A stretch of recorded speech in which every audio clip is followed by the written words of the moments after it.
Educasiona, contenido apto para todo público.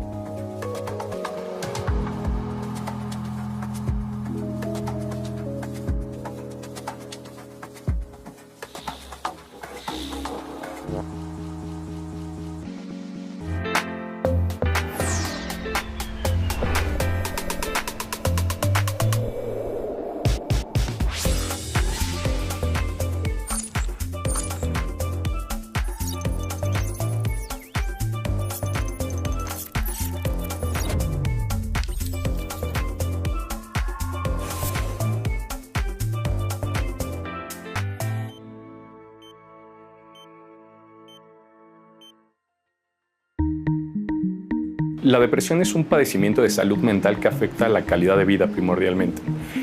A diferencia de la tristeza que todos experimentamos en algún momento de la vida como una emoción, es un estado en el cual la persona de forma continua se siente triste y aparte pierde la capacidad de sentir placer o de sentirse motivado o de disfrutar cosas que previamente le generaban emoción. Pueden llegar a experimentar que su vida tiene como ya una falta de color en su día a día y eso provoca que se vayan alejando.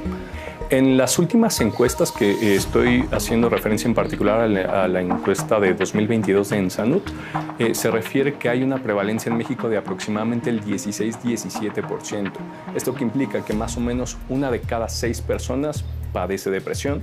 En muchos casos, o hasta en un 75% de los casos, se sabe, no solo en México, sino también a nivel Latinoamérica, que 75% de las personas, es decir, 3 de cada 4, no reciben un tratamiento o una intervención. Otro punto importante es que hay poblaciones además que son más susceptibles a deprimirse. En particular, los adultos mayores, se calcula que alrededor del 40% de las personas adultas mayores pueden padecer depresión y en muchas de las ocasiones no está identificada, por ende no se recibe tratamiento y eso va acarreando una serie de complicaciones en la vida de la persona y en su núcleo familiar e incluso también a un nivel social tiene un impacto el no hacer una detección oportuna. Reciba un abrazo saludable y las bendiciones de todo el equipo para iniciar este lunes de salud en Diálogos en Confianza. Muchísimas gracias por darse cita y tomar buenas decisiones para iniciar la semana. Esto es Salud y Prevención. Y mire de qué forma vamos a empezar esta mañana. Nos hemos dado a la tarea de, como ha advertido en la cápsula de introducción, analizar a profundidad el tema de depresión, que vaya que acompaña a la población actualmente. Y quizás de una forma tan silenciosa y no le damos el peso correspondiente para tener una vida plena y saludable. De esto va el tema de esta mañana, así que le pido que comparta y que corra la voz de que ya es lunes de salud en Diálogos en Confianza. Tenemos nuestro programa ampliamente incluyente y nos ayudan en la interpretación de lengua de señas mexicana nuestras compañeras que estarán alternando a lo largo de la transmisión. Podemos ver a cuadro a mi compañera Lía Vadillo, que lo hará con Magdalena Alejo. Y esta parte importante, tan bonita, de tener el contacto con usted a través de las redes sociales, está a cargo de Nora Saldaña esta mañana. Hola, ¿cómo están? Citlali, buen día, buenos días a todos ustedes que nos acompañan el día de hoy. Estamos esperando que nos escriban, que nos tengan confianza, que compartan sus testimonios, sus dudas sobre este tema de depresión, para que los especialistas le den una orientación y a partir de ahí usted busque ayuda. Y le mandamos saludos ya a María Mendoza, que está con nosotros aquí en Facebook. Por supuesto, también tenemos YouTube para usted y tenemos lo que es X, que antes era Twitter, y por supuesto el Centro de Contacto con Audiencia, así que usted puede comunicarse con nosotros y tenga la certeza de que vamos a compartir sus comentarios y sus dudas con los especialistas. Y arrancando fuerte esta mañana, nos acompaña la licenciada Amaya Ordorica Imas, directora general del Instituto para la Atención y Prevención de las Adicciones de la Ciudad de México. Muchísimas gracias. Buenos días y muchas gracias por la invitación. Al contrario, y viene también el doctor Agustín Torres Cid de León. Él es psiquiatra con alta especialidad en psicogeriatría. Bienvenido, Agustín. No, al contrario, gracias por la invitación. Y está con nosotros también la doctora Isis Suárez Ponce de León, psiquiatra jefa del Servicio de Salud Mental del Hospital General de México y además profesora de la Facultad de Medicina de la UNAM. Bienvenida, doctora. Muchas gracias. También Gracias. la licenciada Julieta Campa de Nicolás, psicóloga adscrita al Servicio de Salud Mental del Hospital General de México, Eduardo Liceaga. Bienvenida. Muchas gracias por la invitación. Empecemos pues a hablar de cómo entendemos esto de la depresión. ¿Desde cuándo se considera un trastorno de salud mental, una enfermedad? ¿Cómo debía ser nombrada? ¿Quién guste? Doctora Agustín. Claro, sin duda, pues la depresión es una condición, Citlali, que tiene diversos enfoques, psicológico, biológico, social, desde diversas perspectivas. Yo te puedo hablar desde la perspectiva médico-biológica, como psiquiatra se considera una enfermedad. Y esto haciendo tu pregunta, ¿desde cuándo? Pues desde toda la humanidad se ha descrito, ¿no? Sobre este tipo de condiciones, ha recibido diversos nombres y hoy la conocemos como tal, como depresión. Y al hablar de depresión como enfermedad, te refieres a una condición con síntomas muy específicos, de duración muy clara, que quien cumpla esos criterios, pues entonces se pensará que tiene esta condición, lo cual no significa que te va a explicar por qué la tiene. Esa es la intervención, lo que lo puede permitir. Es muy interesante eso, porque justamente allá en casa y en nuestras redes sociales, seguramente Nora nos los dirá más adelante, pero la gente justamente empezaba a confundir depresión con melancolía. Saber que hay criterios, Agustín, como lo propones esta mañana, sin duda nos da luz para saber si lo que tenemos solamente es que somos, pues como dicen por ahí, melancólicos, ¿no? O hay algo más que explorar y por qué cobra importancia y se vuelve un tema de salud mental. Vamos a hablar también acerca de la prevalencia, Nora. Yo sé que la gente está conectada. Claro, rapidísimo les comparto. Michelle está en YouTube y dice que ella está lista para aprender y dice que siempre le ha preocupado esto de la depresión. Dice que no sabe si vive con depresión o va para allá. ¿Qué significa esto? Regresando al corte. Vámonos al corte y regresamos. Que se corra la voz, es lunes. Acá los estamos esperando en vivo.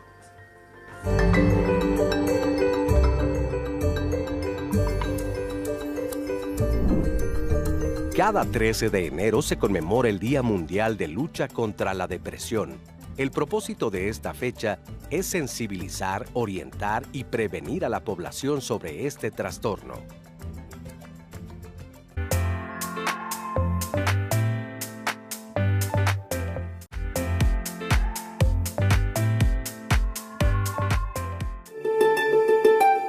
A pesar de los estudios científicos sobre la depresión, persiste una gran desinformación que alimenta falsas creencias. Una de las más comunes es pensar que la depresión no es real y que solo está en la mente de quien la padece. En realidad, es una enfermedad mental que tiene causas biológicas, emocionales y sociales. Otros creen que la depresión solo afecta a los adultos. La verdad es que puede presentarse en personas de todas las edades. También se piensa que basta con echarle ganas o tener fuerza de voluntad para superarla. Quien vive con depresión necesita un tratamiento integral. La psicoterapia, por ejemplo, ha demostrado ser eficaz porque modifica conductas dañinas, recupera la satisfacción personal y alivia síntomas como desesperanza e ira. Hablar abiertamente de depresión y compartir información confiable derriba estigmas y coadyuva a que más personas pidan apoyo. Reconocerla como una condición de salud que requiere atención es un paso esencial hacia la prevención y el bienestar emocional. Muchísimas gracias por este material que nos ilustra. ¿Y de qué hablamos, doctora Isis, cuando hablamos de depresión? O sea, decíamos en esto de los mitos que la gente tiene. ¿Realmente está en la mente de las personas? ¿Cómo es que se origina esto para que ahora consideremos a la depresión pues como una condición de vida que afecta?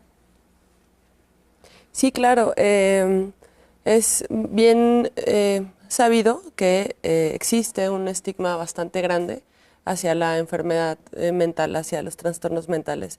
Y es justamente como todos estos prejuicios que la sociedad, pues históricamente hemos tenido, los que evitan que la población se acerque a pues a los centros de salud, a los fuentes, vamos, como pues sí, de atención, particularmente en materia como de salud mental, a buscar la ayuda, a buscar la evaluación. Entonces, digo, gracias a espacios como estos, pues sí, para romper con todos estos estigmas, es que la gente ha tenido como esta apertura a hablar de estos temas y justo empezar a conceptualizar pues los trastornos psiquiátricos, los trastornos mentales, como algo cotidiano, como algo que no está ajeno a la población general. Es en la medida en la que vamos un poco normalizando, por decirlo de alguna manera, pues la presencia de esos trastornos, ¿no?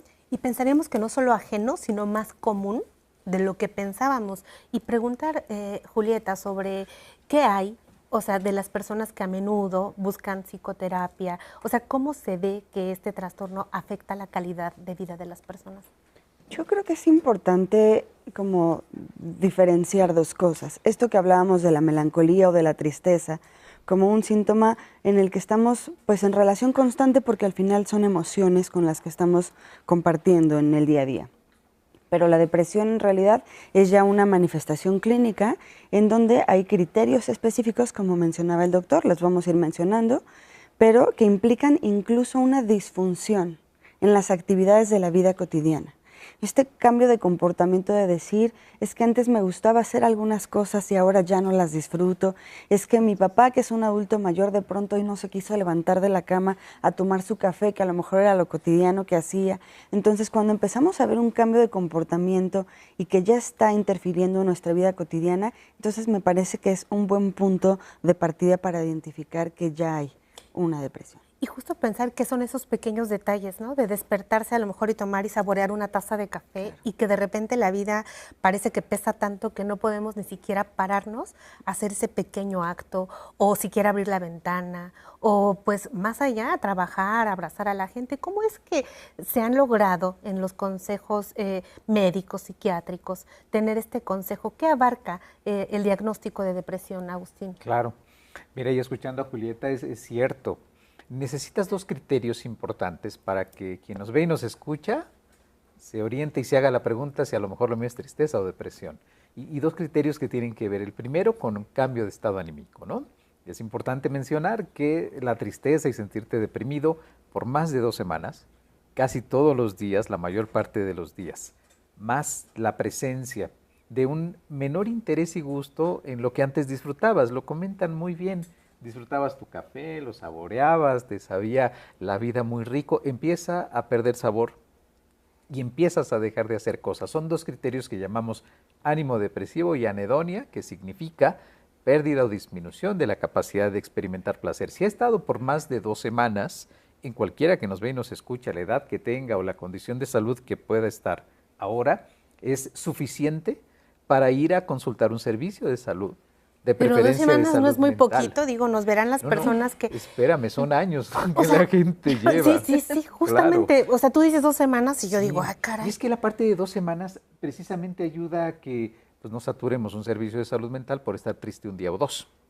Pero es cierto, la gente no lleva 2 semanas, lleva 2 años, lleva 20 años. O en tu expertise con personas mayores, o sea, pensar que la depresión no es una condición que apareció, sino que fuimos a veces niñas depresivas, personas adultas jóvenes depresivas, o sea, que parece que es como una sombra que nos acompañó a lo largo de nuestra vida y nunca nos dimos cuenta. ¿Qué experiencia has visto? Claro, o sea, en las personas mayores vemos ya un cúmulo de experiencias, de traumas, de falta de atención y sobre todo también generaciones para las cuales hablar de las emociones era todavía más complicado, ¿no? Entonces, mucho de esto pues ha sido reprimido y hecho a un lado y no se ha atendido. Entonces, cuando ya se llega a una edad mayor, pues ya el acumulado de la desatención también profundiza los riesgos, sumado a los retos que enfrentan las personas adultas mayores que van desde el abandono, la soledad, ¿no? Y la propia vejez y la propiedad, ¿no? Entonces, todo esto puede agravar, pero creo que al final se alinea o se relaciona también con una falta de servicios públicos que tenemos en materia de atención a la salud mental de manera amplia y accesible y además enfocados en el primer nivel de atención, ¿no? Tenemos un sistema de salud pública que durante décadas se enfocó en un modelo manicomial de a las personas con problemas de salud mental las tenemos que retirar de la sociedad, encerrarlas, y gracias a la reforma de 2022 esto ya se prohibió, ya se estableció por norma que la atención en salud mental tiene que tener un enfoque de inclusión comunitaria, no de exclusión, y se prohibió el internamiento involuntario, pasos fundamentales, pero entonces transformamos nuestros grandes hospitales psiquiátricos o los viejos manicomios ahora en hospitales psiquiátricos, son servicios de segundo o tercer nivel de atención. Establecimos que todo hospital general tiene que tener 2 camas sensibles para salud mental y adicciones, lo cual es un reto para los hospitales ir cumpliendo con esto sin duda, ¿no? Porque es un cambio muy reciente y hay que ir paulatinamente garantizándolo, pero también necesitamos asegurar que la gente reciba atención antes de llegar a estos grandes trastornos de salud Totalmente, mental. justamente quiero rescatar de esto algo que dices y suena muy bien acerca de hablar de esto desde el principio en el primer nivel de atención. Y el primer nivel de atención, se lo decimos a las personas, es la consulta con la que vamos de primer contacto cuando algo nos está sucediendo. Y preguntar, doctora Isis, o sea, nosotros vamos ciertamente porque queremos controlar a veces la glucosa, la presión, porque apareció un resfriado, porque viene una gastroenteritis. Pero ¿qué tanto en el primer nivel de atención las personas van a hablar de salud mental? ¿Y qué tanto las personas que estamos otorgando estos servicios de pronto tenemos esa sensibilidad de preguntarle, y aparte de esto, ¿a qué viene? Sí, justo, creo que es uno de una de las problemáticas en las cuales se han, dirigido todos los esfuerzos, y hablando en particular de la Organización Mundial de la Salud, justo uno de sus programas prioritarios es como romper esta brecha que existe entre el primer nivel de atención y la salud mental. Entonces, se han creado estrategias donde se ha podido capacitar de cierta manera a los médicos generales. Digo, por formación en medicina, cursamos, ¿no?, las materias que tienen que ver con psicología médica, con psiquiatría. Sin embargo, ya en la práctica, pues justo a lo mejor nos dedicamos a una situación como más metabólica, como por tradición, ¿no? Entonces, justo este programa, estas estrategias se han diseñado con la intención de que los médicos generales, tengan esta como sensibilidad, tengan esta pericia, y sobre todo, pues como esta empatía de poder detectar ciertamente algunas pues sí, conductas o leer un poco entre líneas, ¿no? Cuando la gente a lo mejor no tiene como esa apertura personalmente, ¿no? Y justo poder no necesariamente tener que ir de entrada a un tercer nivel, que es igual como comentas para la gente en casa, pues es ya a un nivel de especialidad, ¿no? Y que antes de esto los médicos generales puedan hacer una detección oportuna e iniciar, claro que sí, un tratamiento, porque tienen la capacidad de hacerlo, ¿no? Entonces, justo creo que cada vez más es más cotidiano que el médico general de primer nivel, y que pues tenemos médicos generales muy buenos que pueden hacer ese tipo de detecciones, ¿no? Totalmente de acuerdo, y la duda que usted tiene en casa, por supuesto, que se la atendemos con esta cápsula. ¿Quiere saber que le quede bien clarito qué es la depresión para atender la salud mental? Mírela. La depresión lo que implica es un padecimiento, un cambio que tiene muchas razones y muchas implicaciones a nivel biológico, a nivel del entorno, a nivel incluso de la respuesta inflamatoria del mismo cuerpo, y que va generando cambios en el cerebro y provoca que la persona pierda interés, pierda motivación, pierda el disfrute de su día a día y que se sienta triste de forma continua, semanas de duración, ¿no? O sea, no es una situación que se quite de un día para otro, es una situación que tiende a cronificarse al menos un par de semanas, se refiere, y eso es lo que hace la distinción primordialmente con la tristeza, además de ciertas afectaciones a nivel físico. Hay varias formas en las cuales nosotros como especialistas podemos clasificar una depresión. Hay personas que tienen un episodio único, que sería un episodio único de depresión, pero también hay pacientes que tienen varios episodios durante la vida y eso le llamamos depresión recurrente. Hay otro tipo de depresión que se le conocía antes como distimia, que es una depresión a lo mejor en teoría de menor intensidad, pero muchísimo más prolongada. Ahí estaríamos hablando de 1 o 2 años de duración, incluso más en la mayor parte de los casos. Se habla también por ahí de una depresión estacional que tiende a tener mayor frecuencia en la época de otoño-invierno, que para muchos pacientes y por otros temas ahí justamente de medioambientales, sufren con mayor frecuencia síntomas depresivos en estas etapas del año. Tenemos que hablar también de la depresión posparto, que es muchísimo más frecuente de lo que a veces se quisiera considerar. Igualmente se minimiza en muchos de los casos e impacta, en este caso en específico, en el vínculo que hace la mamá con el bebé. Y bueno, a nivel clínico podremos encontrar también definiciones de depresiones melancólicas, de depresiones con síntomas atípicos, pero eso ya digamos que es en el ámbito un poquito más clínico y más fino a la hora de evaluar al paciente cara a cara. Regresamos con ustedes. Gracias por esta información que nos dio el doctor Gabriel y que nos explica qué es la depresión.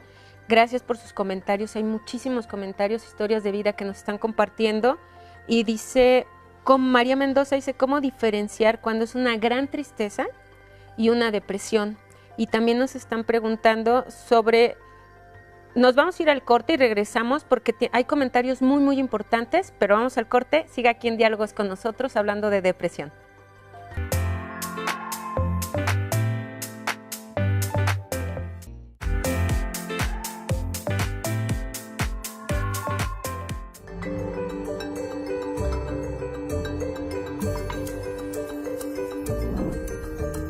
La depresión puede surgir después de un evento adverso, aunque también la desencadenan factores como alteraciones hormonales y el posparto, así como el consumo de alcohol y drogas.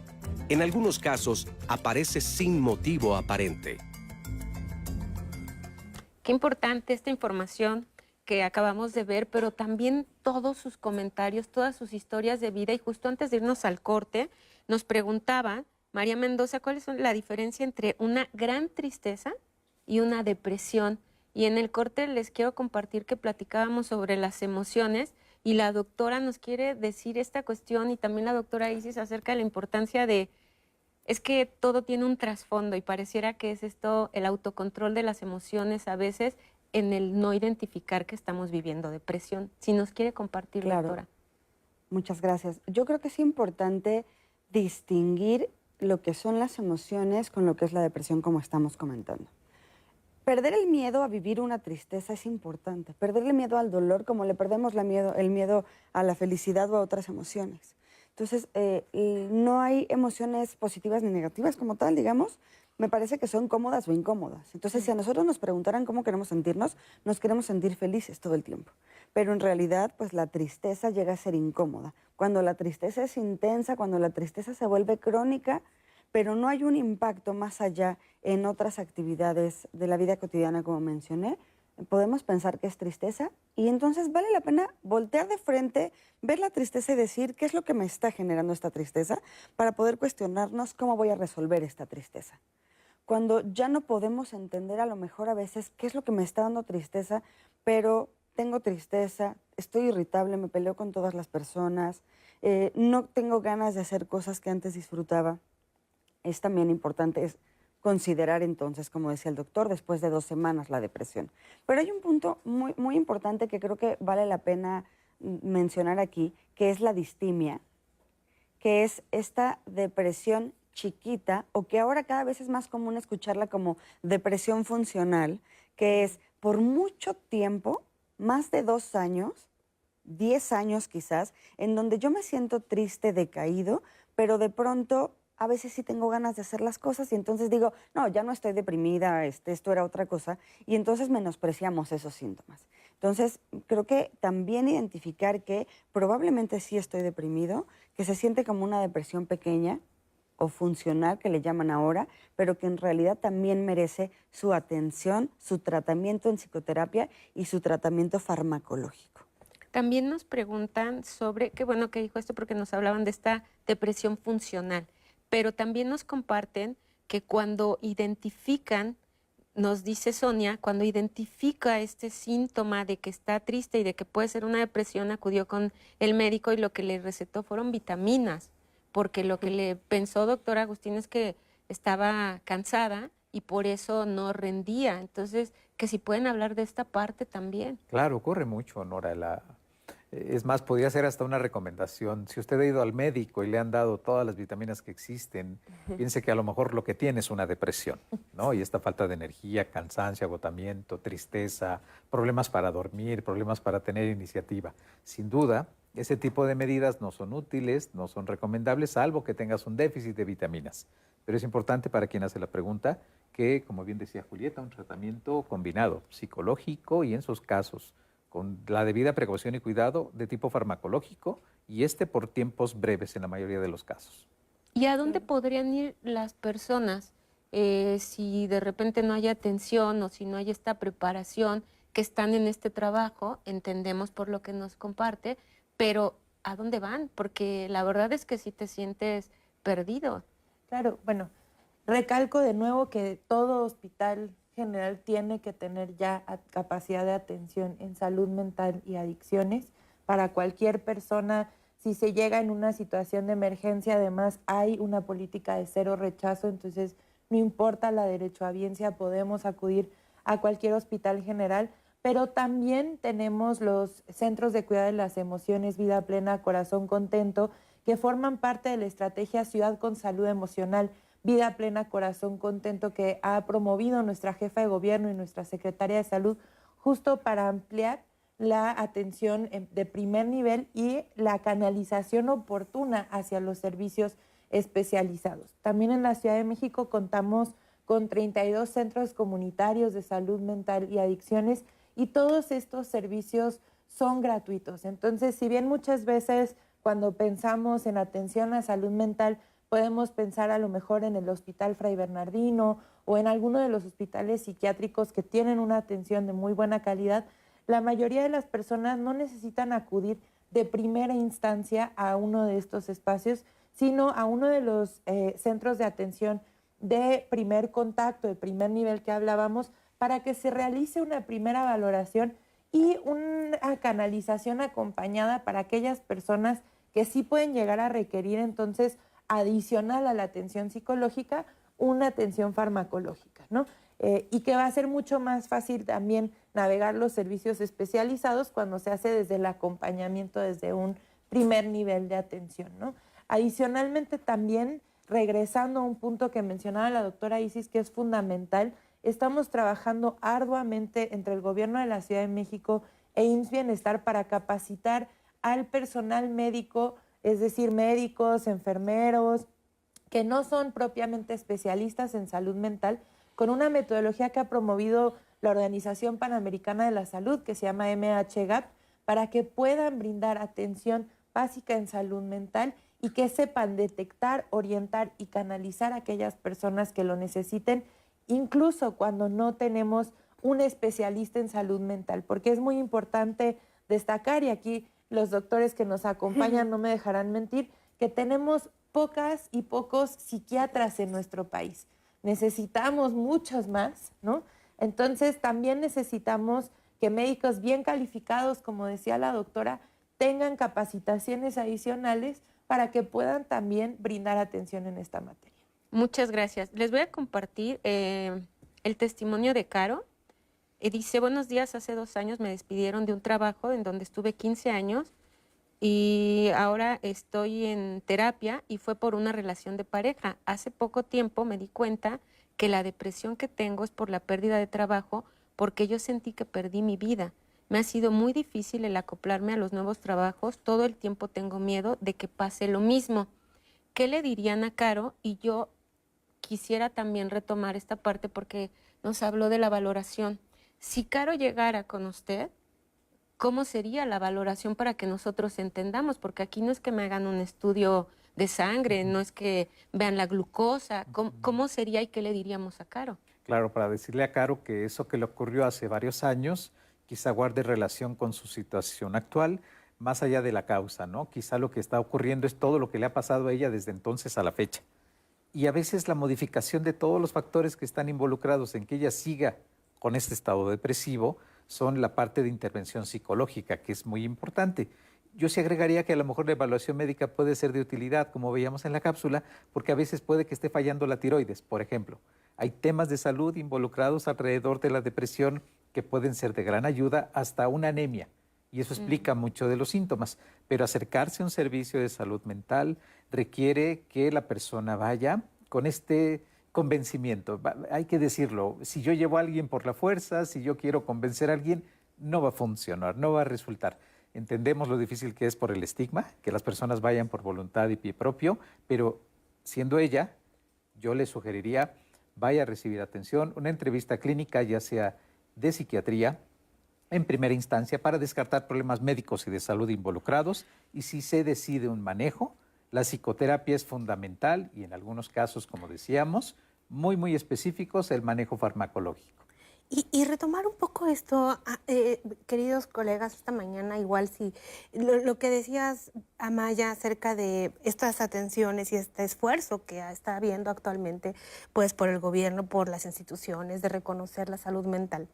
A nosotros nos gusta mucho pensar que el poder lo tenemos las personas y que de pronto si allá fui a consulta y nadie me preguntó, pues yo puedo utilizar mi voz, que se escucha, y decir, no tendré depresión, algo más tendré.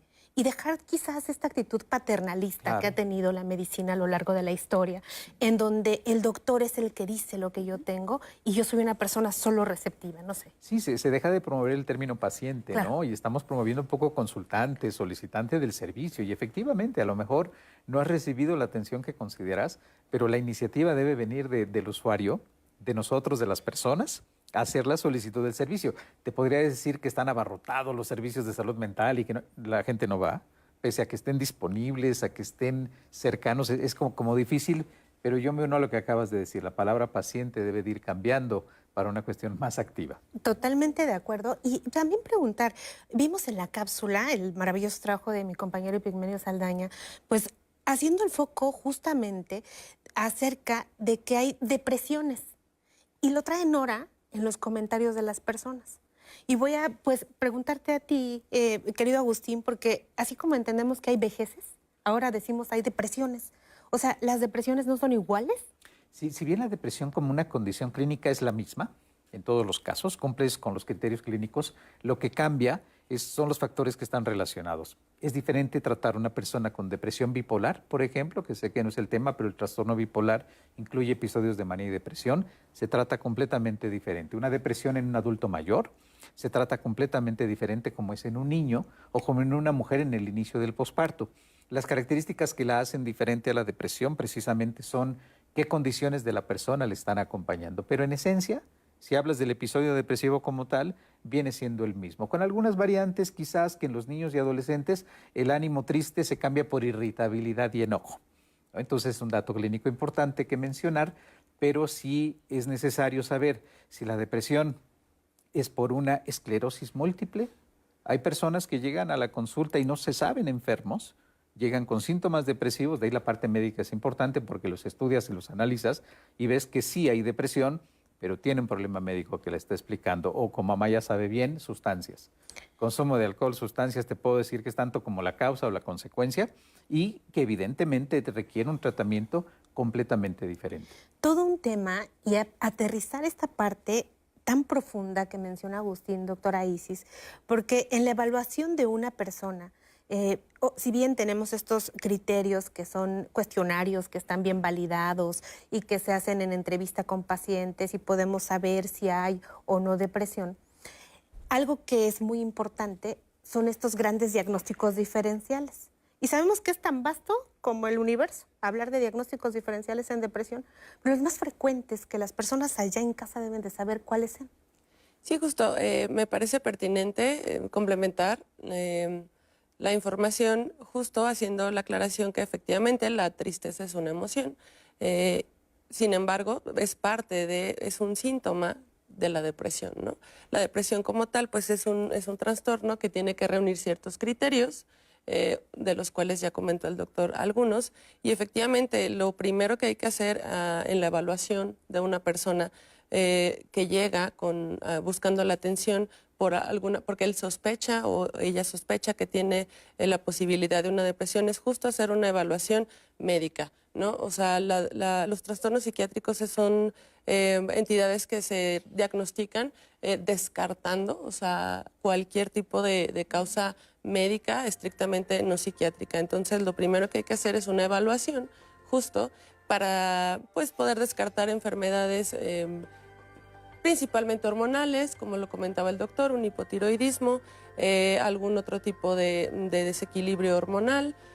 Principalmente es también muy frecuente trastornos neurocognitivos, como se llaman ahora, que muchas veces lo que antes se conocía como demencia, ahora el nombre es trastorno neurocognitivo, como la enfermedad de Alzheimer, por ejemplo. Entonces es un diagnóstico diferencial. El consumo de múltiples sustancias, ¿no? Dentro de ellas, pues el alcohol, entre otras, ¿no? Es de las más frecuentes. Y justo también enfermedades... ¿Qué te parece si con esas nos vamos y las personas se quedan muy pendientes para que después del corte les complementemos de qué más se trata la depresión?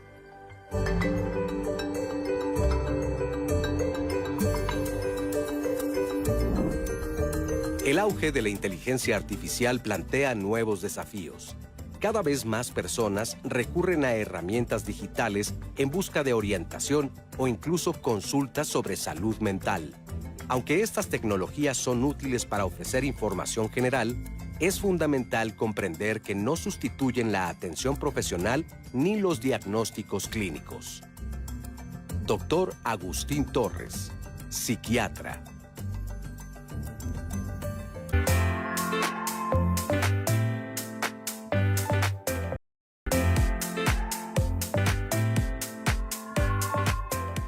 Y estamos de regreso totalmente en vivo, en Diálogos en Confianza. Le mandamos saludos a todas las personas que nos están viendo desde el interior de la República y además se toman un minutito para saludarnos a través de todas nuestras formas de comunicación, además de estar compartiendo con las personas que saben perfectamente que necesitan este programa. Por si apenas le va aprendiendo a la televisión o nos está sintonizando desde cualquier medio, estamos platicándole esta mañana acerca de depresión.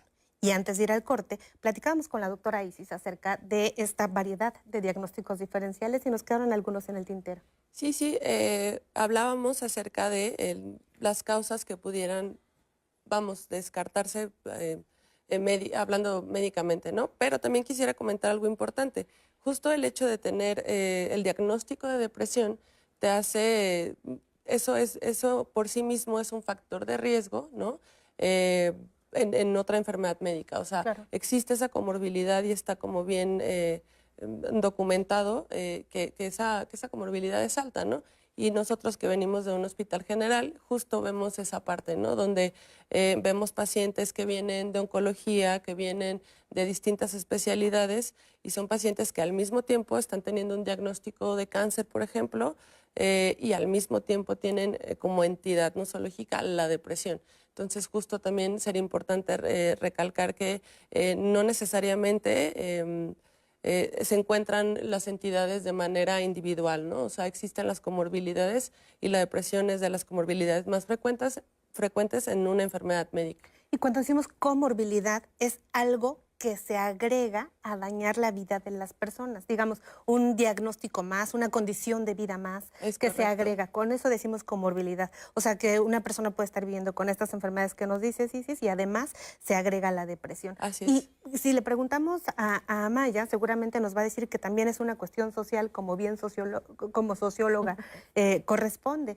Pero antes de aterrizar este interesante pasaje de lo sociológico en donde está pues el propio acceso a la salud, nuestras carencias de la vida rutinaria, tenemos un testimonio bellísimo.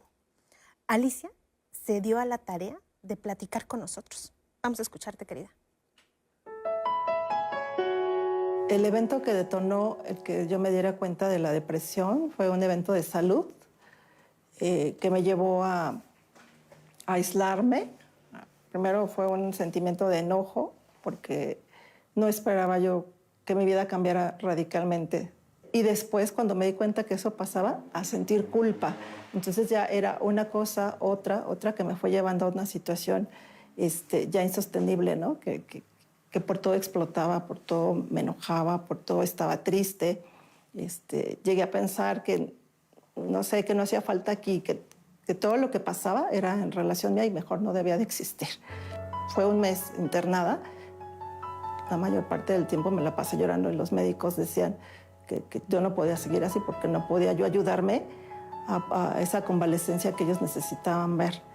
Entonces, ahí mismo en el hospital tramitaron un apoyo con la psiquiatra que fue a hablar conmigo y me decía, yo incluso no quise hablar con ella, todo ese tiempo ella se sentó y me estuvo diciendo qué era lo que quería, qué necesitaba, qué sentía. Y yo no quería hablar, no quería yo hacer nada, quería yo que nadie me molestara, no quería ver a nadie. La primera cirugía fue en el 2017 y esta última fue en julio de este año. Entonces, sí han sido espaciadas, pero sí un poco complicadas, ¿no? Porque han sido por largos procedimientos desde intestinos, tumores en la matriz, hasta extracción de la matriz completa, ¿no? Entonces, sí ha sido un poco complejo el camino, pero hoy veo mejores oportunidades, ¿no? Y valoro más mi vida.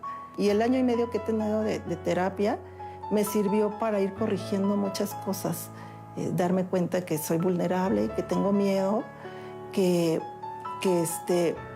puedo tener nervios, que es normal, pero que yo también puedo conducirlos hacia otra forma para beneficio mío, ¿no? Eso no implica que no sienta miedo, que no sienta tristeza, que no llore. Lo hice, pero fue de una manera distinta, ¿no? Como conduciéndolo hacia otra forma, siempre con una esperanza de que todo sea lo mejor que puedo, o sea, lo que tenga que ser, pero va a ser de una mejor forma para mí, ya no va a ser tan catastrófico, ¿no? Como yo lo vi en un principio.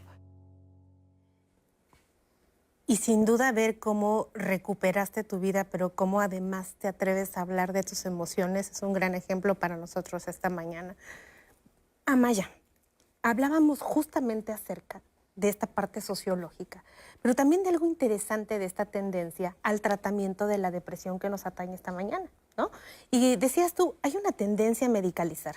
Y estoy segurísima, ahorita Nora nos los va a decir, que las personas están preguntando si la depresión se trata con medicina, si se trata con terapia. O sea, ¿cómo un fenómeno tan vasto y tan complejo puede verse desde esta parte sociológica? Bueno, primero quiero retomar lo que escuchamos de Alicia, que fue muy poderoso.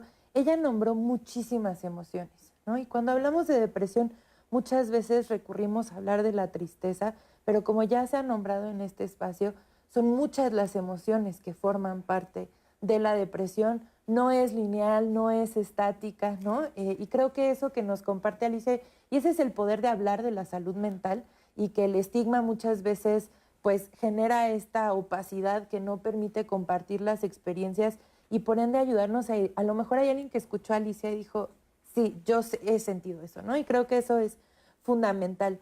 Y al mismo tiempo ese propio estigma ha venido muy de la mano con el temor a ser catalogado, el temor a salir de una cita con un psiquiatra, con un psicólogo, con un diagnóstico que defina tu vida, ¿no? Y creo que es fundamental pensar que justo cuando nosotros ponemos un nombre como depresión, como bien se decía al principio, estamos hablando de una serie de experiencias que una persona transita, que hemos agrupado en una categoría a la que nombramos depresión, para que de alguna manera tengamos herramientas que sabemos que cuando alguien tiene estas cuestiones compartidas, funcionan y le ayudan, ¿no? Y por eso ninguna depresión es igual una a la otra, porque justo depende de la persona físicamente, pero también psicológicamente, y depende del contexto en el que esa persona se desenvuelve, ¿no? Y estos tres factores modifican enteramente la experiencia de una persona a otra. Y por eso también se ha ido trabajando mucho en materia de salud mental. Es decir, es que no siempre estamos enfrentando un tema de un trastorno que tiene uno de estos grandes nombres que les ponemos, ¿no? Muchas veces es simplemente que somos personas, como bien decía la doctora Isis hace rato, con emociones complejas que transitamos a lo largo de nuestra vida, que a veces son más agradables o más desagradables, como decía la doctora Julieta. Y por eso también la promoción en la salud mental es fundamental. Irnos un paso antes y pensar la salud mental no solo cuando hay ausencia de salud mental, sino pensarla, o cuando hay una enfermedad, sino pensarla como aquello que fortalece y nos beneficia en nuestra vida de manera cotidiana. Y por eso en la Ciudad de México estamos implementando una estrategia en todas las secundarias y de media superior públicas de la Ciudad de México, donde ya no es que vamos y damos un taller y nos retiramos, sino que cada 15 días hay actividades de psicoeducación en cada una de estas escuelas para, por un lado, poder generar herramientas de identificación de emociones, de manejo de emociones y también de cómo levanto la mano y pido ayuda cuando esto ya se está complicando. Claro. Y también detectar aquellos casos donde nuestras jóvenes y nuestros jóvenes ya están presentando retos y poder brindarles la atención de manera mucho más oportuna para evitar justamente que podamos llegar a situaciones de mayor gravedad. Y en ese sentido también quiero hacer hincapié en un tema central, y es que en los videos, con la excepción de Alicia, hemos visto una alta, pues muchas caras masculinas hablando sobre salud mental, ¿no? Y la verdad es que cuando vemos la realidad, vemos que en las encuestas de autopercepción de bienestar son las mujeres las que más reportamos malestar emocional. Cuando vemos quién llega a los servicios, somos las mujeres quienes acudimos a los servicios, pero cuando vemos los índices de autolesiones y suicidios, tenemos índices mucho más altos en hombres. Entonces, sí necesitamos hacer un llamado a a los hombres y también a las mujeres a desestigmatizar las emociones en hombres, en poder hablar de este tema y acercarse a los servicios, y justo una tendencia menos medicalizada, pero más enfocada en la cotidianidad, en el día a día, abre mucho más la puerta a romper con las resistencias que muchas veces son las que impiden que las personas se acerquen a los servicios. Por supuesto que nosotros somos sensibles en Diálogos en Confianza ante esta realidad que mencionas, Amaya, acerca de que los hombres culturalmente no expresan sus emociones. Y este programa, viste muchos y están viendo muchos rostros masculinos porque les vamos a dar poder, porque los vamos a escuchar y porque queremos que esta realidad cambie. Queremos entender también los síntomas bien claros de la depresión, porque a usted este programa tiene que quedarle bien claro de qué se trata cuando hablamos de depresión. Mírelo.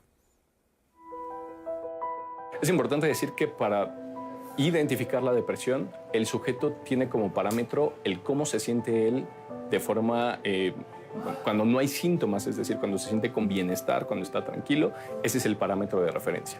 Cuando el sujeto o la persona empieza a notar cambios en cuanto a cómo se siente, en cuanto a su motivación, su iniciativa para hacer cosas que a lo mejor antes fluían de una forma muy sencilla, como pararse, bañarse, desayunar, irse a trabajar, cuestiones así, y de repente empieza un proceso muy paulatino en el cual le cuesta cada vez más trabajo incorporarse, más trabajo sentirse enganchado con sus actividades o con sus familiares o con sus personas cercanas.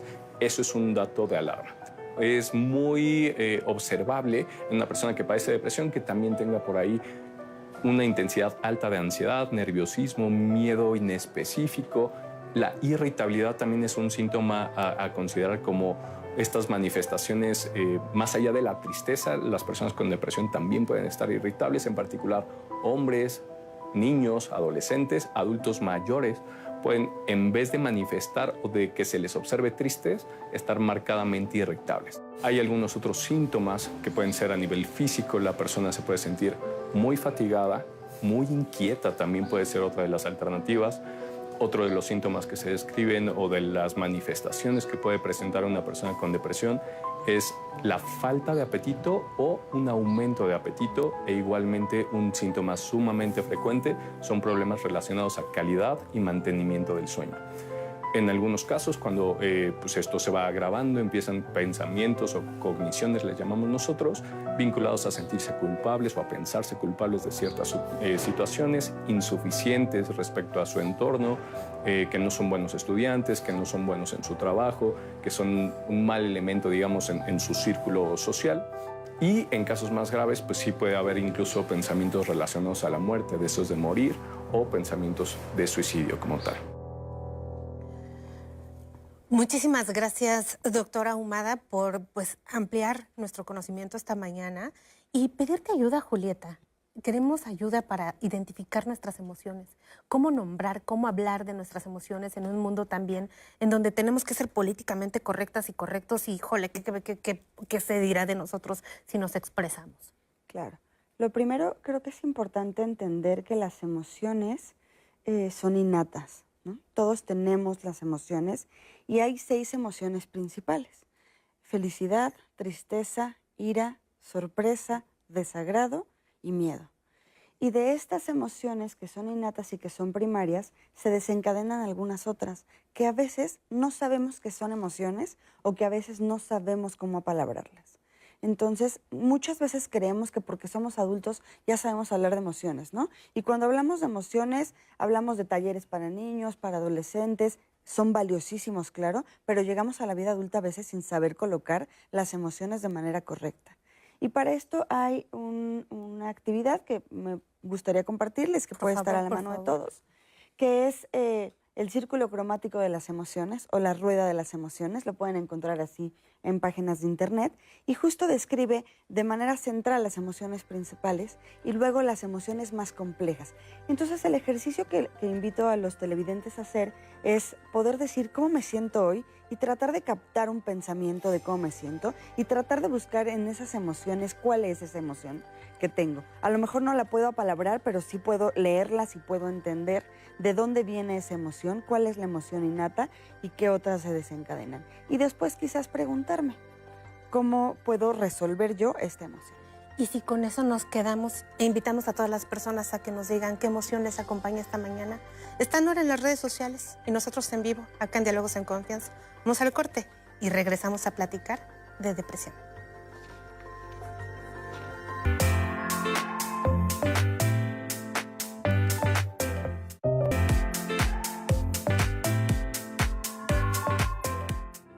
Continuamos con ustedes y quiero compartirles varios testimonios y preguntas que nos están haciendo. Por ejemplo, Alejandra, Inés y Magda nos preguntan en YouTube acerca de la depresión relacionada con el climaterio y nos preguntan ¿con quién voy? ¿Con el ginecólogo? ¿Voy con el psiquiatra? ¿Voy con el psicólogo? Y yo les quiero decir a ustedes que además de la orientación que nos den hoy los especialistas, que será breve, la próxima semana justo ese va a ser el tema que vamos a tratar. Si bien el climaterio es una etapa natural en nosotras las mujeres y no es una enfermedad, la realidad es que sí tenemos muchos cambios complejos a veces, que cada una de nosotras los vivirá de manera diferente con base en su realidad, pero sí hay especialistas a los que tenemos que acudir para que sea una etapa que podamos vivir e incluso librar y entender con mayor información, que eso hace toda la diferencia. Así que el próximo lunes ese será nuestro tema a las 9:30 de la mañana. Y sigo con comentarios. Nos pregunta, es que, a ver, hay unos importantes todos, dice Michelle en YouTube, dice, es que es largo, pero dice, sí tengo en mi chip el de ya no estar aquí, pero siempre cuando viene eso a mi mente, recuerdo que mis terapias con la psiquiatra y decido cambiar el chip y poner otro tema en mi mente, pero siento que solo estoy tratando de tapar el sol con un dedo, pues siempre está deambulando en mi mente. Entonces quizás es algo más mío y no familiar. Y entonces ella nos dice también que los servicios de salud pueden estar saturados y no les dan los medicamentos indicados y se retrasan los tratamientos. Entonces dice que ella al final ya le preocupa porque está sola y dice que ya en noviembre se cumplen 2 años de esto y la cosa va empeorando, por más que le eche ganas y por más positiva que sea, ya no sabe ella qué hacer. Entonces, ¿alguna orientación que le pudieran dar muy breve para leerles más comentarios? Pues básicamente el modelo terapéutico, hay algunos, yo les recomendaría que en la actualidad hay modelos de terapia psicológica que ayudan con ese tipo de ideas, impulsos, pensamientos. Hay un tema que llamamos regulación emocional, que sería de gran ayuda. Si ya recibió tratamiento y aún persisten, no es el tratamiento el que está mal, Simplemente la terapia quizás que requiere es otra. Muy bien. Y doctora Isis, en el caso del climaterio y la depresión nada más, ¿sí vivimos nosotros esta cuestión de cuando atravesamos por la etapa del climaterio, ¿sí vivimos depresión? Sí, justo, es muy frecuente tener episodios depresivos durante esta etapa de climaterio y efectivamente es importante que esta etapa sea lo menos sintomática e incómoda posible para la persona que lo vive, donde pues el especialista en ginecología es quien lleva el tratamiento en ese sentido, ¿no? De sustitución hormonal y claro, también con la consulta y la evaluación psiquiátrica poder dar un tratamiento que actualmente hay antidepresivos que tienen un perfil que está orientado hacia la depresión, específicamente en climaterio. Muchas gracias. Selene dice, mi mamá, tías, primos y yo sufrimos de depresión. ¿Es de familia? ¿Hay algo genético? Además de las pérdidas y sufrimientos de niñez. Y dice que cuando buscas atención en instituciones de salud están saturadas. ¿Qué podemos hacer? Estas son dos partes, Amaya, si ahorita tú nos apoyas, pero ¿hay una cuestión genética en la depresión? Como comentaba bien Amaya, hay un componente multifactorial y a veces cargar el peso a la genética lleva a las personas a considerar que esta es una enfermedad y solo las medicinas van a sacarme de ella. Y ese ha sido un gran y grave error, porque hay quien no se da cuenta que los cambios que tiene que hacer en su vida son elementales para que lo que el medicamento se encarga de hacer tenga efecto. No se ha comprobado todavía si hay una condición genética para heredar directamente el riesgo a deprimirse. Lo que sí es que el ambiente tiene un factor determinante y si la familia se organiza de una manera tal a responder con tristeza y este tipo de conductas por aprendizaje, es muy probable que el resto de los descendientes tengan estos mismos rasgos de comportamiento. De ahí que el tratamiento es multifactorial, no solo farmacológico, social integral y de manera terapéutica.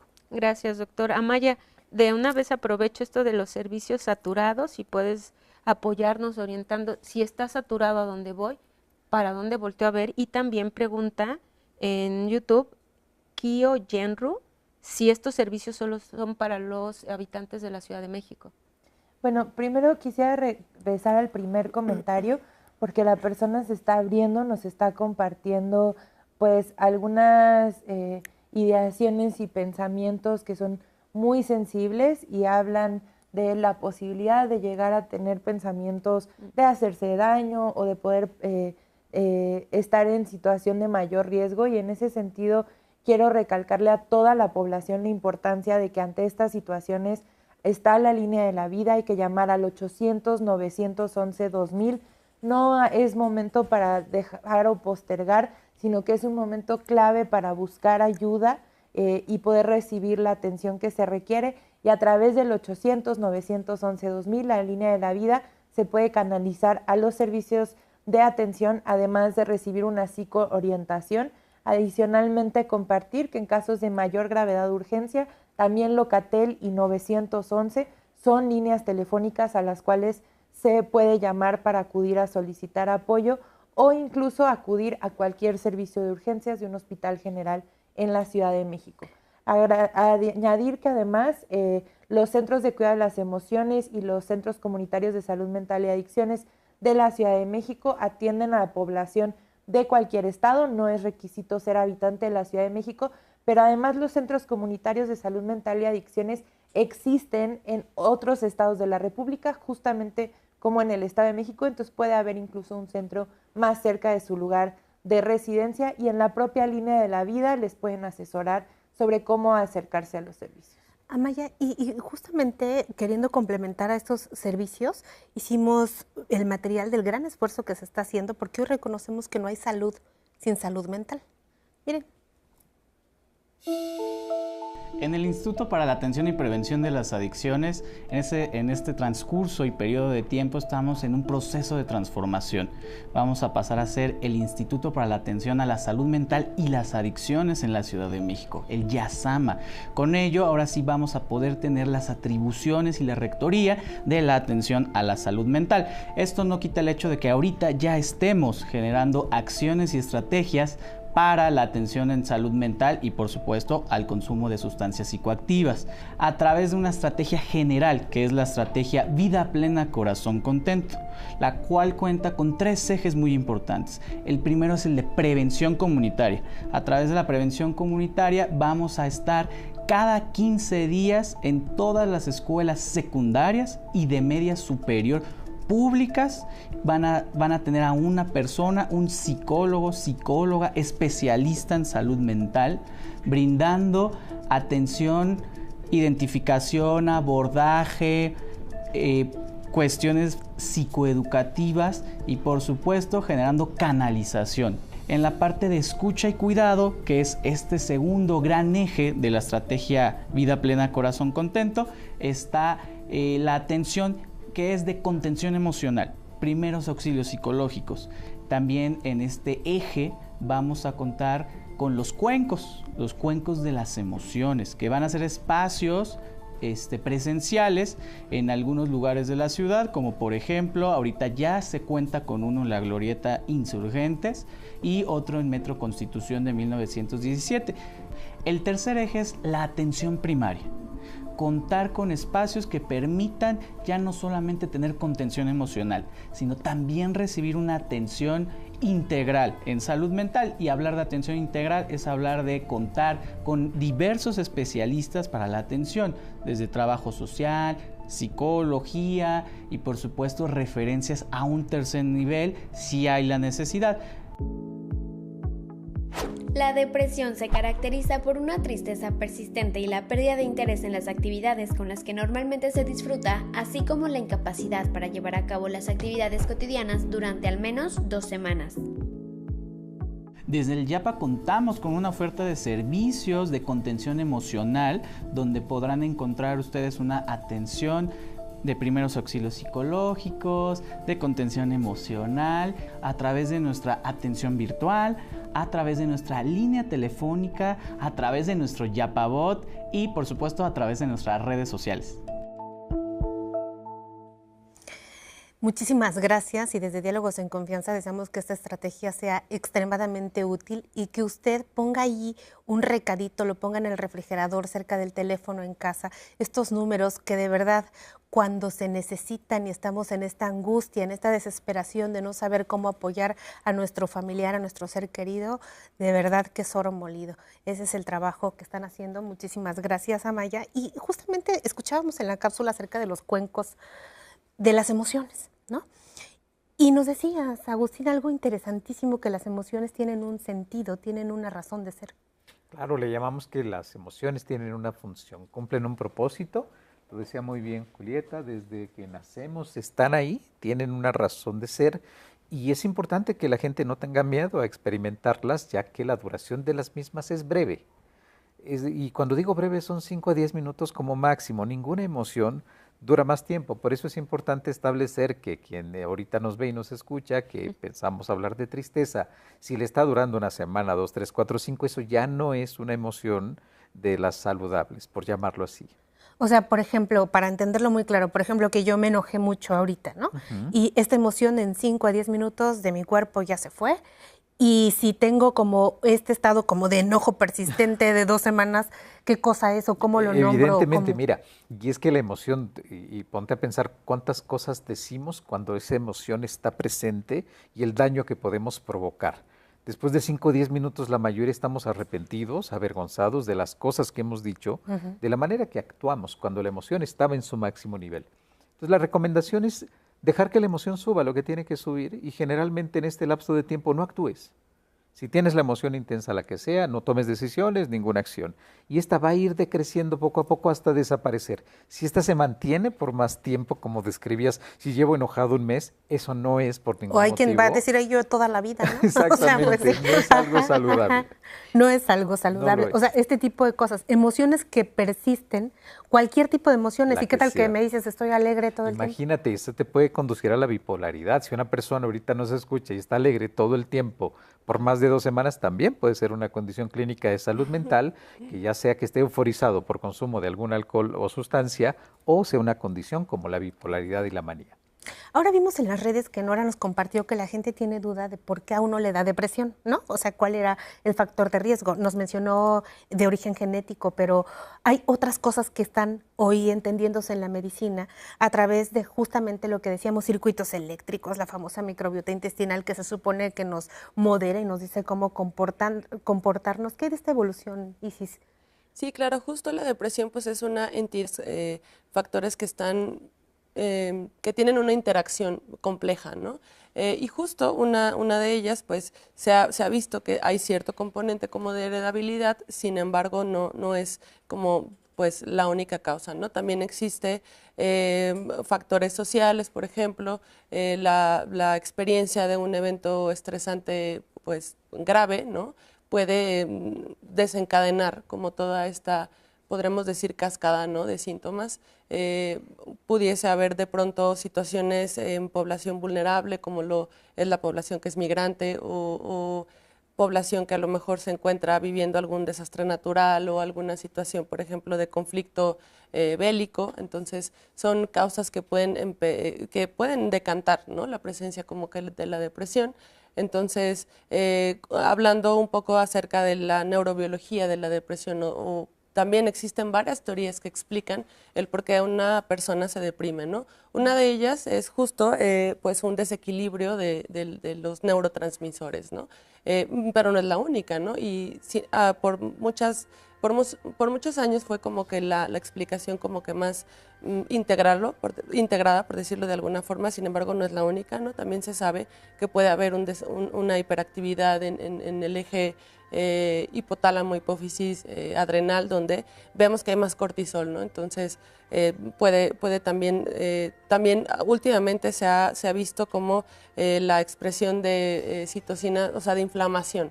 O sea, de inflamación puede también decantar síntomas depresivos. Entonces, es complejo, ¿no? Porque tenemos que justo identificar cuántos factores están interviniendo para que se presente la depresión. Y algo también que me gustaría señalar es que justo la depresión, por definición, debe de generar una disfunción en al menos alguna área de la vida, ¿no? Por ejemplo, la social, ¿qué tal si laboral. con esa información nos quedamos? Muy interesante lo que dice la doctora Isis. Vamos a regresar a escuchar todo el comentario.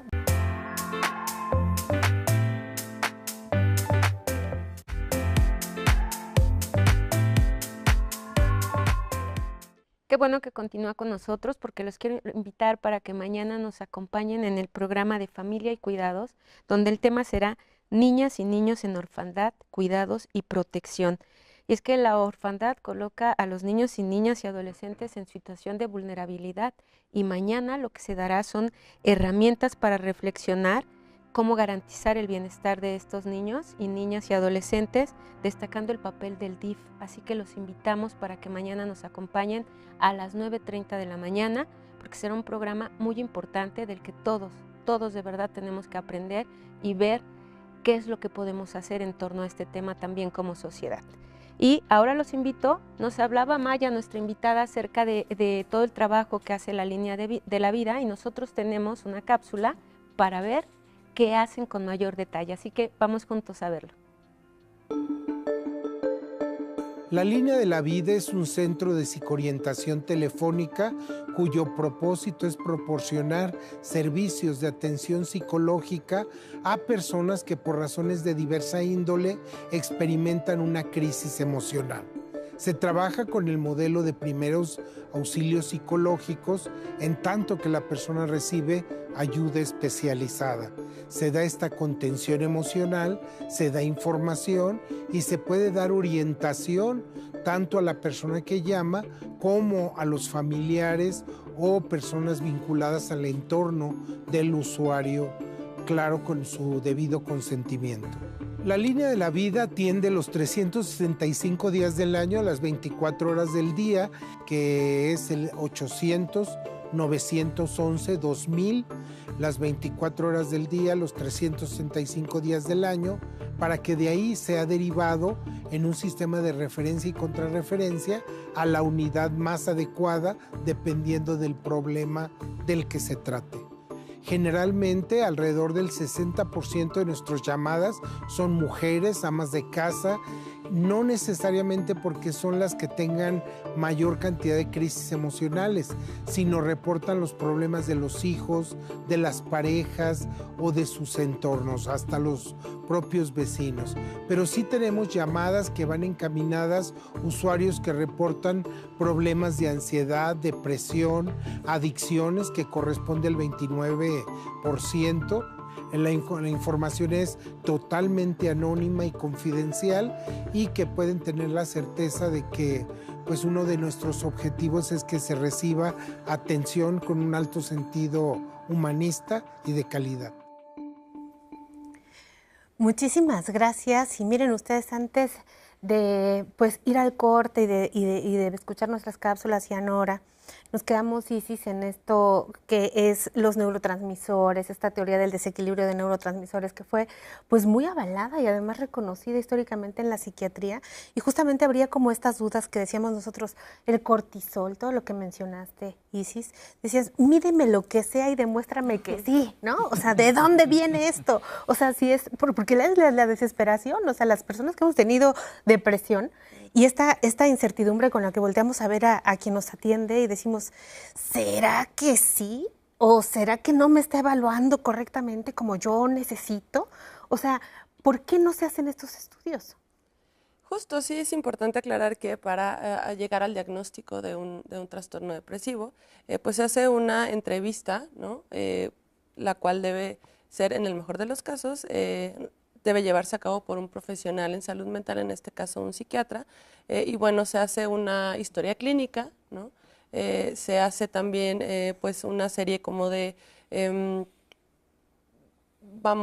pruebas psicométricas, donde ahí se determinan ciertos índices, hay ciertas calificaciones que salen a raíz de esos instrumentos, y complementando como toda la información, todos los datos, es que se llega al diagnóstico.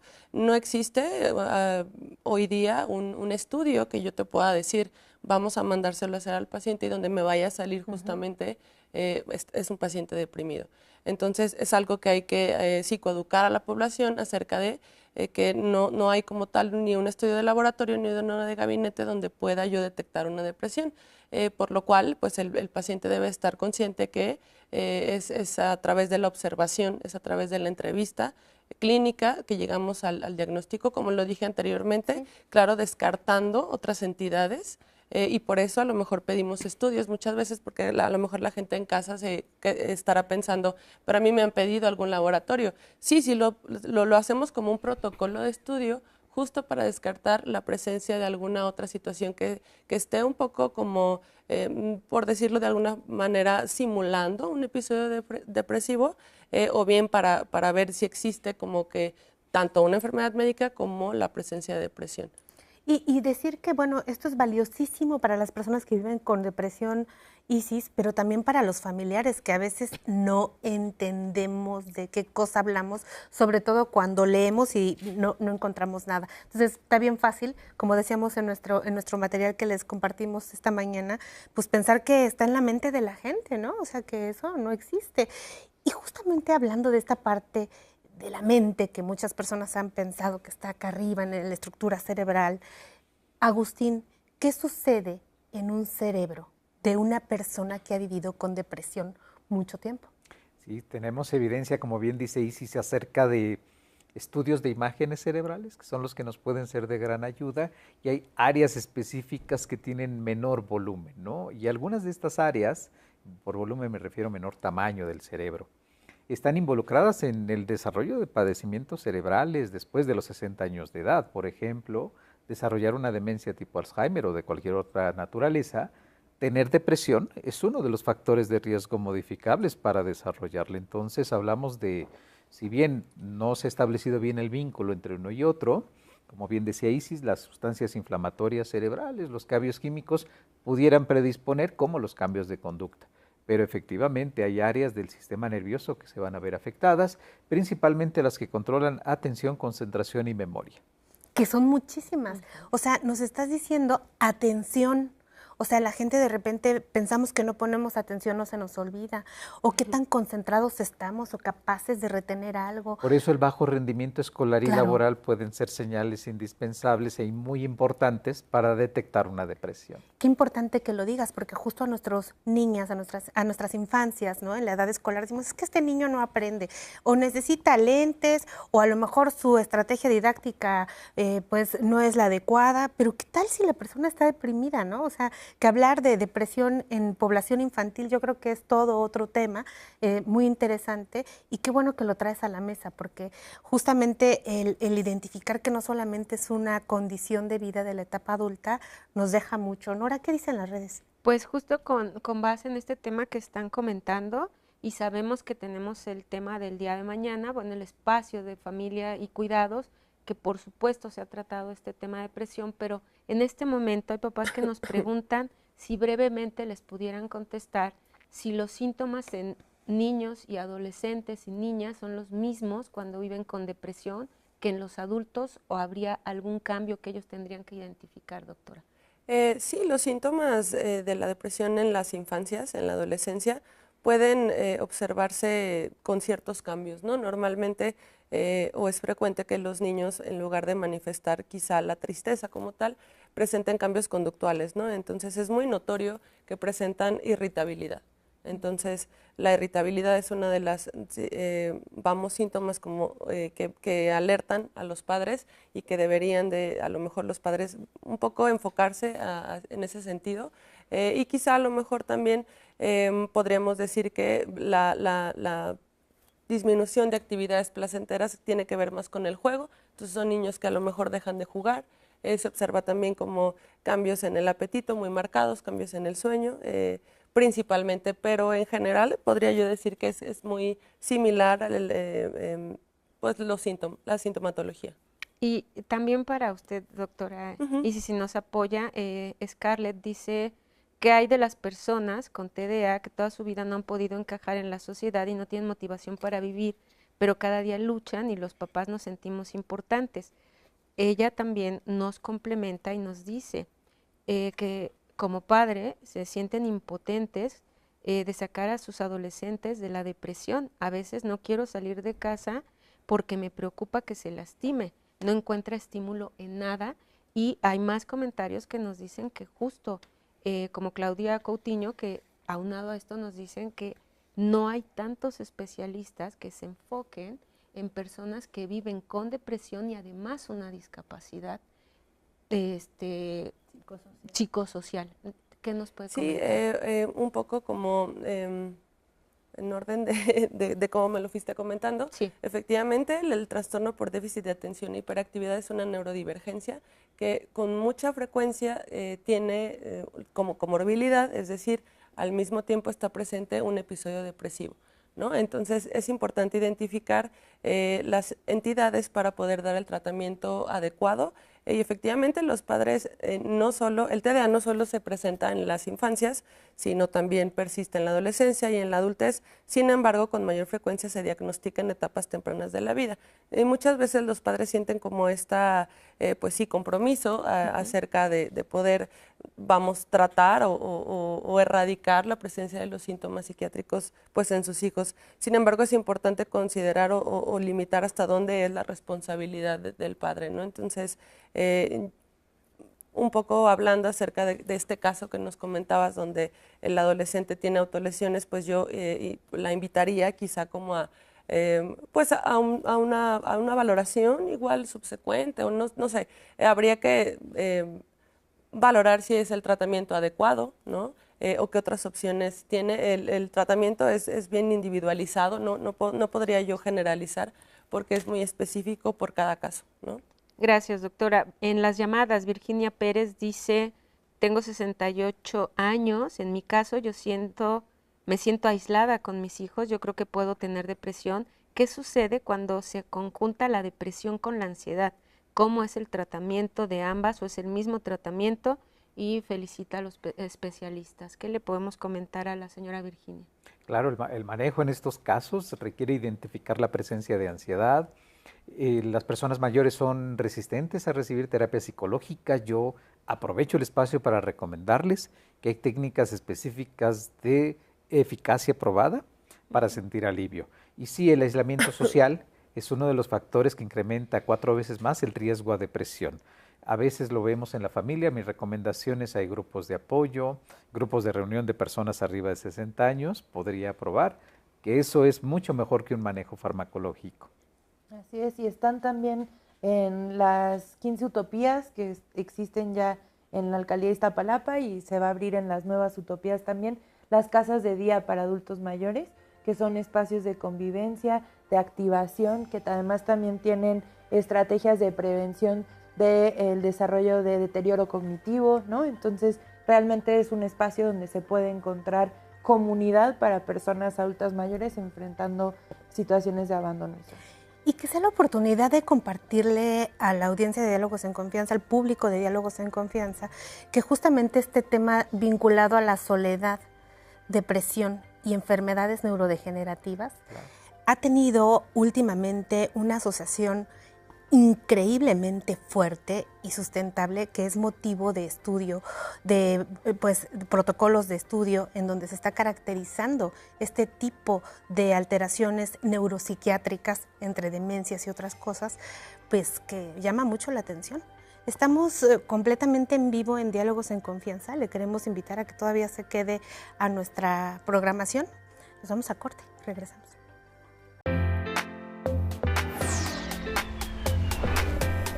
Pues ahí el resumen de lo que nos han dicho el día de hoy nuestros invitados con este tema sobre la depresión, que sí es una enfermedad y que tenemos que buscar ayuda. Y justo con base en eso que usted nos está pidiendo, traigo aquí con los especialistas sus llamadas. Karina Gutiérrez nos dice: me gustaría que hablen acerca de la depresión que padecen los residentes médicos. Incluso se ha llegado a suicidar por la presión que ejercen los adscritos, que tratan con la punta del pie, son humillados y les hablan con groserías. Hay personas que deciden salirse de la especialidad por esta situación. Lo digo por experiencia, no es justo, esto tiene que cambiar. ¿Cómo van a ser buenos médicos si reciben este trato inhumano? Si quieren comentar algo al respecto. Doctora, por favor. Perdón, a mí me gustaría mencionar que cada vez hay más espacios justos abiertos a esta población que se acerquen a solicitar ayuda en sus servicios, como ya bien decía Maya, o en el Hospital General de pronto brindamos apoyo con los médicos, que ha sido la creciente de padecimientos en salud mental, pero también creo que son cada vez más sensibles a poder identificarlos, ¿no? Antes no se los permitían, ahora me parece que incluso las jefaturas de los servicios son mucho más abiertas a que se les brinde la atención y a brindar los espacios. Gracias. Dice Pablo: mi opinión está basada en mi experiencia. Yo creo que la depresión, entre otras cosas, puede deberse a una descalificación de uno mismo. Además, influyen los calificativos que nos pone la sociedad. En mi caso, cuando yo me jubilé, tuve que irme a un grupo en el cual me di cuenta de que la gente que me rodeaba tenía los mismos pensamientos descalificativos de mí mismo. Lo que me quitó ese peso y esa descalificación fue el darme cuenta que no dependo de la opinión de los demás. Vaya, muy interesante eso, que como te hablas a ti mismo.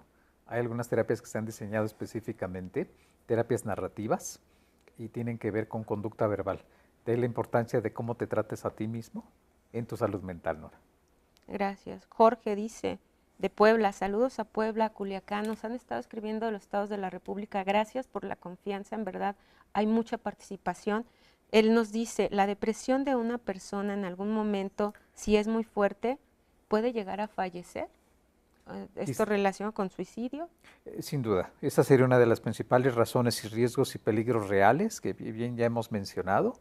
Y la otra es que la depresión incrementa el riesgo de morir prematuramente, no por quitarte la vida, sino por las complicaciones que Isis comentaba, físicas, que hay en el organismo, y conductuales, porque quien se deprime puede abandonar cualquier tipo de tratamiento. Ese es uno de los riesgos.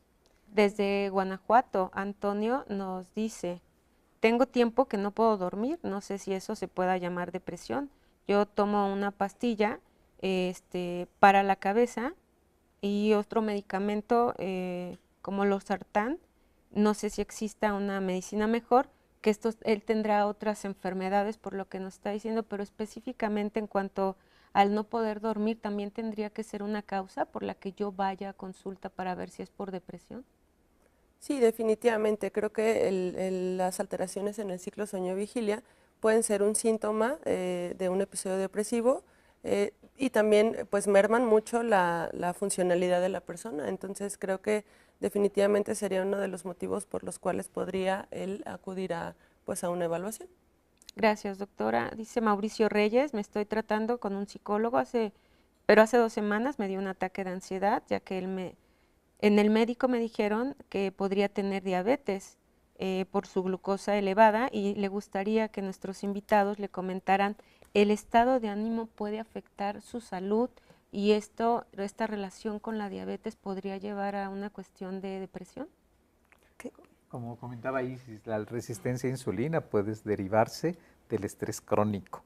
El estrés crónico y los cambios que el cuerpo sufre eleva cortisol, que si bien no es el villano, el exceso del cortisol sí lo es. Entonces sí hay una íntima relación entre el cuerpo y la mente, a lo que nos están preguntando, de ahí que tratarse esa parte emocional podría ayudar a mejorar su salud. También destacar ahí que menciona una situación emocional muy intensa frente a una noticia, ¿no?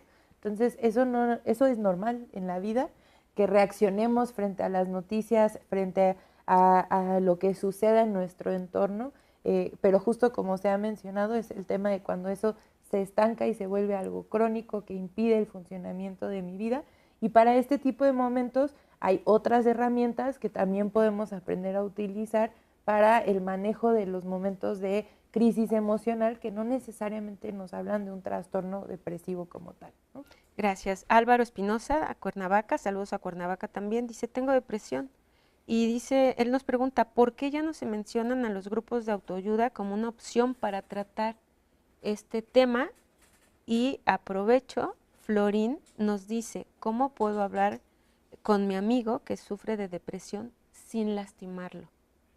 Si nos pudieran dar respuesta, una orientación para estas dos. Los grupos de autoayuda primero. Sin una guía, un grupo de autoayuda ha mostrado no ser de utilidad. Una guía se refiere a un médico especializado, un psiquiatra. O alguien capacitado y calificado que a su vez entrene a alguien que es supervisado para realizar esta función, como Vaya nos menciona de estas visitas cada 2 semanas para llevar seguimiento, es indispensable, porque si no termina siendo como un buzón de quejas, sin guía, sin dirección, y el grupo pierde sentido. Tenemos gran experiencia de otros grupos como AA, que tienen agendas y van siguiendo paso a paso qué se tiene que hacer. Ese tipo de grupos que existen sin una guía tiene efecto contraproducente. Y Florín, ¿cómo le dice a su amigo que ella nota que quizás tenga, sin lastimarlo? Y la última es, si se cura la depresión. Bueno, creo que sí es difícil decirlo sin lastimarlo por el estigma que hemos hablado, pero que lo intente. Pero intente hacerlo. ¿Cómo le diría alguna frase con la que yo pueda Quizás empezar? Incluso más que asumir, abrir un espacio de diálogo con esta persona. ¿Cómo te has estado sintiendo? ¿Estás bien? ¿Qué tipo de emociones has estado transitando?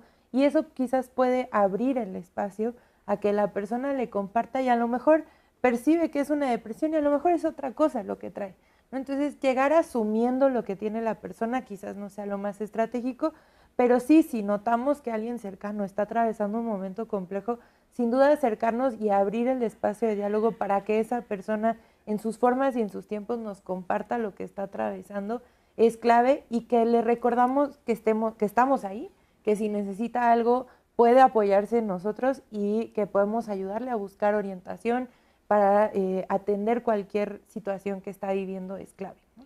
Pues ya los especialistas ahorita le responderán acerca si se cura la depresión, y a mí me toca agradecerle a nombre de todos esta participación que ha tenido, por supuesto la producción que está ahí en cabina, la confianza que tiene cada lunes y cada día de la semana en este equipo para compartir sus historias de vida, porque nosotros trabajamos para ustedes.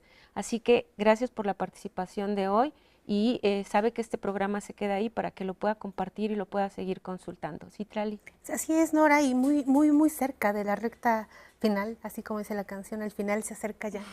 Entonces, a mí me gustaría aprovechar lo último de ustedes, tenemos si acaso un minuto para despedirnos y decirles, algo a las personas que ustedes impactan desde sus aristas en la vida, algo dador.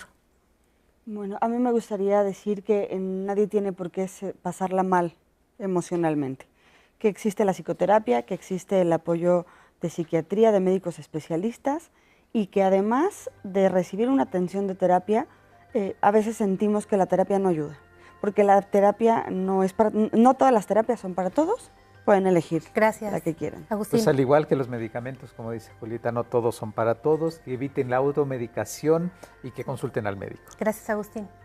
Pues la importancia de que hablemos de cómo nos sentimos, que cuando alguien cercano nos dice yo no me estoy sintiendo bien, sí le escuchemos y sí ofrezcamos nuestro apoyo y que sepamos que los servicios de salud mental son servicios de salud.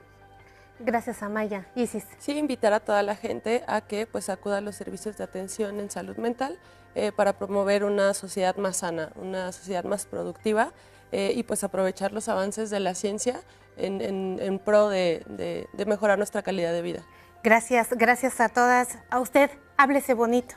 Quédese a la programación del 11 Sigue, Aprender a Envejecer.